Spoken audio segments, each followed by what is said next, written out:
Hey everyone, and welcome back. So today we're going to look at some examples of flight responses and what that looks like in a child, a teenager, or even an adult who has experienced some form of trauma. And again, we talked about how trauma really is stress, right? So that's when your body is put on stress. When your body's put on stress, those survival modes kick in, which is those flight, fight, freeze, and fawn.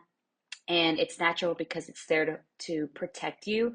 The issue comes when someone is put under constant stress or even a great amount of stress one time. The system starts getting all janky. And so now that person starts to constantly be in that state of survival.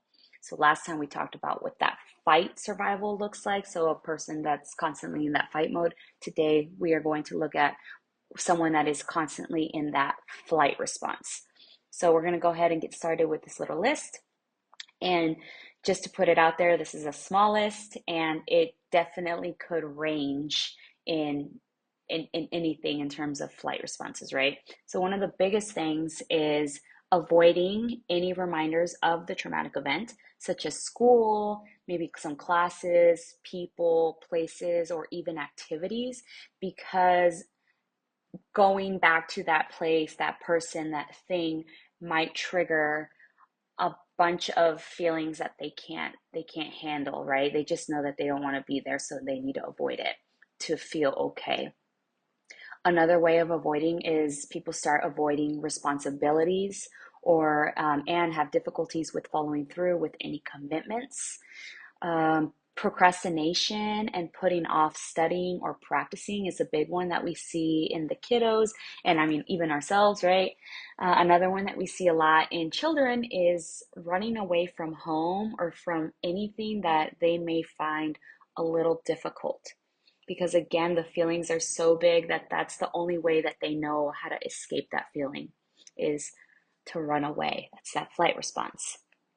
Another one would be engaging in high risk behaviors, such as substance abuse or even promiscuous sexual activities, because for some reason, not for some reason, we know why, but those things allow a person to either numb themselves, get a quick high, feel a certain thing, maybe a little bit of a dopamine boost, and that's better than feeling the way that they're feeling. So they're escaping, right? Another one would be having difficulties with attachment or forming any close relationships or trusting others because they think, what's the point? I'm just going to get hurt again. What's the point? This will just end up being like this, right? So they're trying to avoid all of that because they're avoiding that pain and that hurt. Again, it's that flight response. And the final one is going to be what we talked about last in the fight response is hypervigilance. So meaning that they're constantly on the lookout, checking to see for any potential threats because they're trying to avoid the feeling once again so they can get out of there. So those are, again, a few examples of the flight responses.